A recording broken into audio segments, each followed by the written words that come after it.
ये कहानी एक कबीले की है जिसका नाम यगाल है।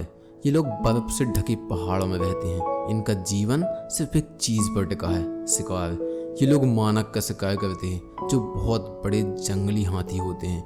इन्हीं को मारकर ये लोग खाना खाते हैं, अपनी जिंदगी चलाते हैं। लेकिन अब इन इलाकों में मानक बहुत कम आने लगे हैं। कई कई महीने निकल जाते हैं लेकिन हाथी नहीं दिखाई देता। इस वजह से पूरा कबीला भूखा रहने लगा है। बच्चे, बूढ़े और औरतें सब परेशान हैं। डर है कि कहीं सब खत्म ना हो जाए। इस कबीले में एक बूढ़ी औरत रहती है जिसे हम बड़ी माँ कहते हैं। वो कोई आम औरत नहीं है, वो आत्माओं से बात करती है, अपने पूर्वजों की आत्माओं से। जब कबीले में कोई बड़ी मुसीबत आती है तो बड़ी माँ अपने पूर्वजों की आत्माओं से सलाह लेती है। लेकिन इस बार उसने कई बार पूछा, फिर भी कोई जवाब नहीं आया। फिर एक रात सब कुछ बदल जाता है। बड़ी माँ को जंगल में एक लड़की मिलती है जो अपनी मरी हुई माँ से चिपकी हुई थी, बहुत छोटी सी और बहुत अकेली।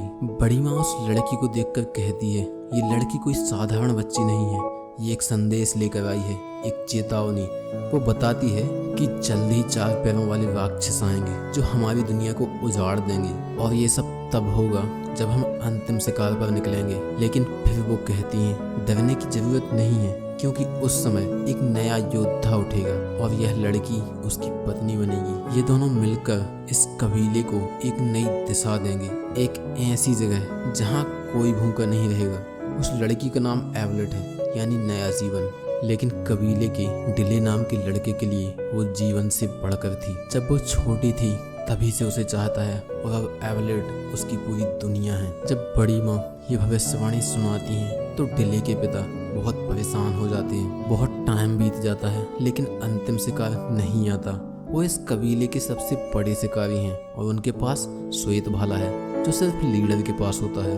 एक रात वो अपने दोस्त से कहते हैं, अब इंतजार नहीं कर सकते, मुझे जाना होगा, कुछ करना होगा इससे पहले कि बहुत देर हो जाए। अपना भाला देते हैं और कहते हैं, ये बात किसी को भी मत बताना, और वहाँ से चले जाते हैं। अब कबीले के सभी बच्चे डिले को ताना मारा करते हैं कि तेरा बाप डरपोक है। भविष्यवाणी सुनकर जान बचाकर भाग गया, लेकिन सच किसी को नहीं पता। उधर एवलेट अकेली है और डिले भी। दोनों के बीच धीरे धीरे एक गहरी दोस्ती बन जाती है, और वक्त के साथ वो दोस्ती प्यार में बदल जाती है। साल बीतते जाते हैं, दोनों जवान हो जाते हैं, और फिर एक दिन वही होता है जिसका डर था।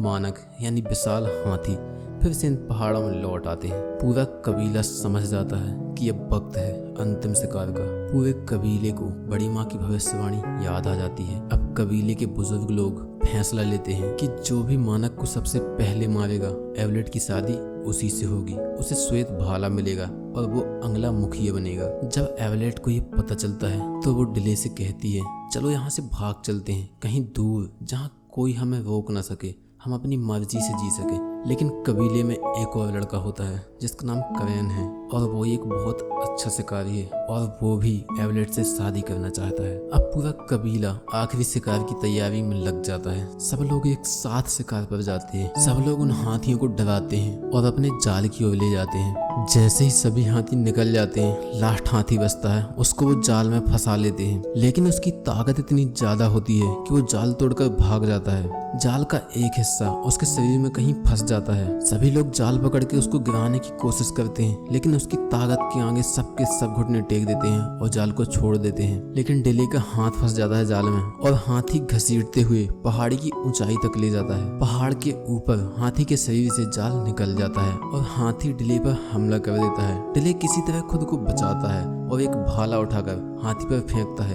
लेकिन वो असर नहीं करता। हाथी फिर से हमला करता है। अब डिले को एक और भाला मिलता है। डिले उस भाले को खड़ा करता है और भागने लगता है। हाथी उसकी ओर दौड़ता है और वो खड़ा हुआ भाला उसके शरीर में घुस जाता है, और वो बड़ा सा हाथी वहीं पे मर जाता है। बाकी सारे कबीले वाले वहां पहुंचते हैं और देखते हैं कि डिले ने अकेले ही इतने विशाल जानवर को मार गिराया। सभी हैरान रह जाते हैं और फिर खुशी से चिल्लाने लगते हैं। एवलेट दौड़ कर आती है और उसके गले लग जाती है, और यहीं से एक नई शुरुआत होती है। अब भविष्यवाणी की आखिरी लाइन सच होने वाली थी। उस दिन जब डिले ने मानक को मारा तो पूरे कबीले ने उसे अपना हीरो मान लिया। उसे श्वेत भाला दिया गया और साथ ही एवलेट भी।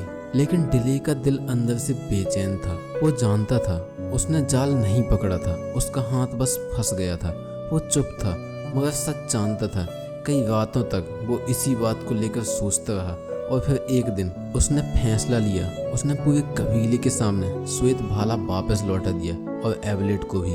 और एवलेट से कहता है, मैंने मानक को नहीं मारा, वो खुद ही मर गया था। मैं झूठा सम्मान नहीं ले सकता, इसलिए मैं श्वेत भाला वापस लौटा रहा हूँ और तुम्हें भी। ये सुनकर एवलेट का दिल टूट जाता है। उसने पूछा, क्या तुम मुझे छोड़ रहे हो डिले? डिले ने सिर्फ इतना कहा, मैंने तुम्हें नहीं छोड़ा, मैंने सिर्फ सच्चाई को अपनाया है, क्योंकि नियम यही था, जो मानक का शिकार करेगा वही एवलेट को पाएगा।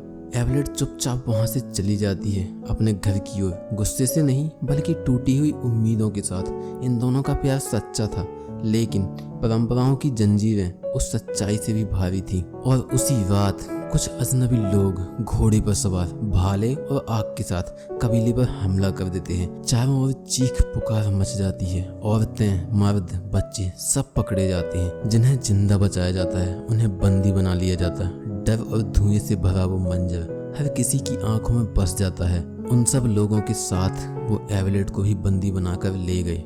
डिले और कबीले के कुछ लोग बच जाते हैं। डिले गुस्से से कांप रहा होता है। वो कहता है, मैं अपने लोगों को वापस लाऊंगा, चाहे जान ही क्यों न चली जाए। कैरन बोलता है, उन पहाड़ों से आज तक कोई भी जिंदा लौटकर नहीं आया। डिले कहता है, तो वो लोग कैसे आए? मैं भी जिंदा वापस लौटूंगा अपने लोगों के साथ। फिर डिले कुछ साथियों के साथ निकल पड़ता है। उनका सफर शुरू होता है पहाड़ों से परे। ये रास्ता आसान नहीं होता। जंगल, चट्टानें, बर्फ, धूप, थकान हर दिन एक नई चुनौती लाता है। लेकिन डिले और उसके साथी हर मोड़ पर डटे रहते हैं। कई दिन और रातों का सफर तय करने के बाद वो उस पार पहुंचते हैं जहां से धरती शुरू होती है। वही जगह जहां सालों पहले 4 पैरों वाले राक्षसों ने एवलेट के पूरे परिवार को मार डाला। अब डिले और उसके साथी एक न्यू मंजिल की तरफ बढ़ते हैं। आगे बढ़ते बढ़ते वो एक घने जंगल में पहुंच जाते हैं और उसी जंगल में उनको वो लोग दिखते हैं जिनने एवलेट और उनके लोगों को बंदी बनाया था। वो लोग जंगल के बीच डेरा डाले हुए हैं। रात को डिले और उसके साथी चुपचाप वहां घुसते हैं और एवलेट के साथ साथ कुछ लोगों को छुड़ा लेते हैं। उन सबको पता चल जाता है, उनका हमला होता है और डिले का एक साथी जख्मी हो जाता है। वो सभी लोगों को फिर से बंदी बना लेते हैं और वहां से ले जाते हैं, लेकिन डिले बच जाता है। अपने जख्मी साथी को वहां से उठाकर ले जाता है। भूखे थके दोनों बढ़ते जा रहे होते हैं। डिले अपने साथी को छोड़कर शिकार पर निकलता है, लेकिन वो एक गड्ढे में गिर जाता है और उस गड्ढे में पहले से ही कुछ जानवर फंसे होते हैं। उनमें से एक होता है भयानक शेर, बहुत बड़ा, बहुत ताकतवर। वो शेर अब दम तोड़ने ही वाला होता है, क्योंकि बारिश के कारण गड्ढे में पानी भरने लगता है। डिले उस शेर को देखता है और कहता है, अगर तुम मुझे नहीं खाओगे तो ही मैं तुम्हें बचाऊंगा। वो शेर को बचा लेता है। शेर उसे कुछ सेकंड तक घूरता है, फिर बिना कोई हमला किए वहां से चला जाता है। डिले भी किसी तरह गड्ढे से बाहर आता है। जब वो अपनी साथी के पास लौटता है तो उसे देखकर राहत की सांस लेता है, क्योंकि अब वो ठीक हो चुका था। साथी बोलता है, रात को मैंने कुछ अजीब आवाजें सुनी, चलो उस दिशा में चलते हैं। वो दोनों आगे बढ़ते हैं और पहुंचते हैं एक छोटे से गांव में जहां अभी अभी हमला हुआ होता है। चारों ओर जलती झोपड़ियां और घायल लोग। तभी वहां कुछ स्थानीय आदिवासी उन्हें चारों ओर से घेर लेते हैं। वे उन्हें दुश्मन समझते हैं और मारने ही वाले होते हैं। तभी वहां वही शेर आ जाता है। आदिवासी डर से पीछे भागते हैं। वो शेर डिले की ओर बढ़ता है। डिले उसे पहचान जाता है और शेर भी। शेर बस डिले के पास आता है और बिना कोई नुकसान पहुंचाए वहां से चला जाता है। अब सब लोग समझ जाते हैं कि ये लड़का कोई आम लड़का नहीं है। आदिवासी जो कुछ देर पहले उन लोगों को मारने वाले थे, अब उन्हें अपने साथ ले जाते हैं और खाना खिलाते हैं। फिर उनसे डिले पूछता है कि तुमने हमारी भाषा कैसे सीखी। वो बताते हैं कि बहुत साल पहले यहाँ एक आदमी आया था धरती की तलाश में, उसी ने हमें तुम्हारी भाषा सिखाई। डिले को धीरे धीरे समझ आता है कि वो आदमी कोई और नहीं बल्कि उसका पिता था। डिले पूछता है कि अब वो कहाँ है। आदिवासी बताते हैं कि हम पर हमला हुआ था और उनको वो उठा कर ले गए और साथ में हमारे कुछ आदमियों को भी ले गए देवताओं के पर्वतों की ओर, एक ऐसी जगह जहां से आज तक कोई वापस नहीं लौटा। वो कहते हैं कि अब तुम ही हमें वहां तक ले जाओगे। डिले हैरान होकर पूछता है कि मैं ही क्यों। तब वो बताते हैं कि भविष्यवाणी हुई थी कि एक दिन एक ऐसा आदमी आएगा जो उस शेर से बात करेगा और वही हमारे लोगों को मुक्त करेगा। इसके बाद वो कबीले वाले आसपास के सभी अन्य कबीले वालों को सूचना देते हैं कि वह आदमी आ चुका है जिसने शेर से बात की है। इसी दौरान डिले का साथी उससे कहता है, तुम्हारे पिता गए नहीं थे, बल्कि वो उस भविष्यवाणी के कारण खुद एक ऐसी जमीन ढूंढने निकले थे जहाँ उनके लोग भूखे न मरे। वो अपने कबीले और अपनी जिम्मेदारियों के लिए गए थे। डिले यह सुनकर हैरान रह जाता है और अपने साथी से पूछता है, तुमने ये बात मुझे पहले क्यों नहीं बताई? वो कहता है, तुम्हारे पिता नहीं चाहते थे कि ये बात किसी को पता चले। इसके बाद डिले उन सभी कबीले वालों के साथ मिलकर देवताओं के पर्वतों की ओर निकल पड़ता है। रास्ते में वो एक बड़ी नदी के किनारे पहुंचते हैं। दुश्मनों ने नाव से सफर शुरू कर दिया था, लेकिन डिले और उसके साथी नाव के बिना ही रेगिस्तान की तरफ पैदल सफर करने का फैसला करते हैं। इस रेगिस्तान को आज तक कोई पार नहीं कर पाया, लेकिन डिले कहता है, हम ये पार करेंगे, अपने लोगों को छुड़ा कर लाएंगे। और फिर सभी लोग एक साथ रेगिस्तान की ओर बढ़ते हैं। कई दिनों की कठिन यात्रा के बाद आखिरकार वो रेगिस्तान के पार पहुंच जाते हैं। सामने एक विशाल जगह दिखती है जहां बड़े बड़े पिरामिड बनाए जा रहे हैं। ये पिरामिड वही जगह होती है जहां गुलामों से जबरदस्ती काम कराया जाता है। हजारों गुलाम काम में लगे होते हैं और उन पर निगरानी रखने वाले लोग लगातार उन्हें तड़पाते हैं। इन सब का लीडर एक आदमी होता है जिसे लोग देवता कहते हैं। इसके बारे में कहा जाता है कि वो आसमान से आया है। कोई कहता है कि समंदर पार उसकी धरती डूब गई तो तब से वो उड़कर यहाँ आया है। इस देवता को किसी ने आज तक नहीं देखा। वो हमेशा पर्दे के पीछे रहता है और सिर्फ आदेश देता है, गुलामों से काम जल्दी करवाओ। डिले और उसका साथी जो एक कबीले का सरदार होता है, दोनों किसी तरह छुपते छुपाते गुलामों के कैंप तक पहुँचते हैं, जहाँ उनकी मुलाकात एक अंधे आदमी से होती है जो पहले कभी उन्हीं देवताओं का सेवक हुआ करता था। लेकिन जब देवता उसे मारने वाले थे तब गुलामों ने उसे बचा लिया और अब गुलाम उसको हमेशा छिपा कर रखते हैं। वह डिले को बताता है कि पहले यहाँ 3 देवता थे, लेकिन उनमें से 2 मर गए, अब सिर्फ एक बचा है। डिले पूछता है, क्या उसे हराने का कोई तरीका है? वो आदमी कहता है, एक बार मैंने सुना था कि देवता सिर्फ उसी इंसान से डरते हैं जिसके शरीर पर आकाश की निशानी होगी, और वो निशानी एक संकेत है। वो लोग डिले से पूछते हैं कि क्या तुम्हारे शरीर पर ऐसा कोई निशान है जो भविष्यवाणी में बताया गया है? लेकिन डिले इस सवाल का कोई जवाब नहीं देता।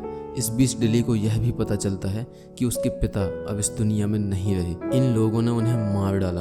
ये सुनकर डिले का दिल टूट जाता है। डिले और उसका साथी कैंप से बाहर निकल आते हैं और अपने लोगों के पास वापस लौटने लगते हैं, लेकिन तभी दुश्मन उन्हें देख लेते हैं। लेकिन पीछे से डिले का साथी आ जाता है और इस लड़ाई में वो शहीद हो जाता है। मरने से पहले वह डिले के पिता का सफेद भाला डिले को सौंप देता है। अब डिले के पास सिर्फ उसका गुस्सा, बदला और लोगों को छुड़ाने का इरादा बचा है। वहीं दूसरी ओर जब लोग एवलेट के हाथों पर चोट का निशान देखते हैं तो वे चौंक जाते हैं। वो निशान एकदम वैसा ही दिखता है जैसा आसमान में ओरियन बेल्ट, सितारों की एक ऐसी श्रृंखला जिसे सदियों से खास माना गया है। इसे देखकर लोग डर जाते हैं और तुरंत एवलेट को अपने देवता के पास ले जाते हैं। देवता के आदमियों को बताया जाता है कि भविष्यवाणी में जिस इंसान के शरीर पर ये निशान होंगे वही सबको आज़ादी दिलाएगा, और अब वो निशान एवलेट के हाथों में दिख चुके हैं। देवता का एक आदमी बताता है कि एवलेट के पीछे एक शिकारी भी पड़ा हुआ है। देवता कहता है तो वो पहुंच गए। डिले अपने लोगों के साथ योजना बनाता है। वो कहता है कि अगली सुबह जब सूरज उगेगा हम मजदूरों की तरह कैंप में दाखिल होंगे और वहीं से बगावत शुरू करेंगे। सुबह होते ही वो और उसके लोग मजदूरों के बेस में कैंप में दाखिल होते हैं और सभी गुलामों को इकट्ठा कर बोलते हैं, अब समय आ गया है, अब हम लड़ेंगे।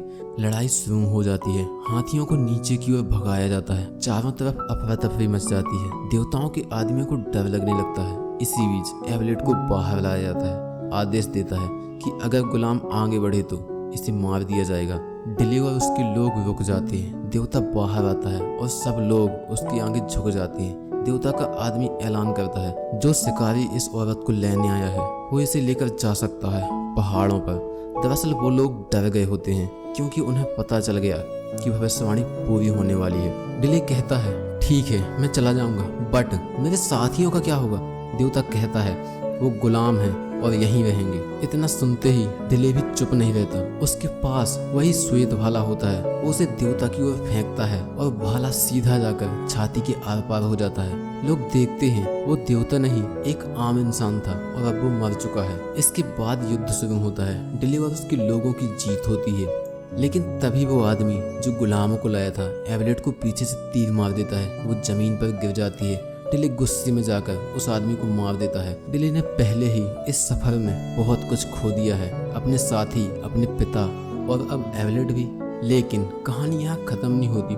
दूर पहाड़ों में बैठी बड़ी माँ जो आत्माओं से बात कर सकती है, ये सब देख रही होती है। वो अपनी जान देकर एवलेट की जान वापस ले आती है। एवलेट फिर से जीवित हो जाती है और अंत में जिन आदिवासियों ने डिले की मदद की थी वो उसे कुछ बीज देते हैं और कहते हैं तुम्हारे पिता चाहते थे कि तुम इन लोगों को एक नई जमीन पर ले जाओ। डिले अपने लोगों के पास लौटता है। वो वहीं खेत बनाते हैं, बीज बोते हैं और एक नई जिंदगी की शुरुआत करते हैं। अब उन्हें कभी भूखा नहीं रहना पड़ेगा और जैसी भविष्यवाणी हुई थी वो पूरी हो चुकी है। आज की वीडियो में बस इतना ही। अगर वीडियो अच्छा लगा हो तो लाइक करो और सब्सक्राइब भी कर देना। मिलते हैं एक नई मूवी ब्रेकडाउन के साथ।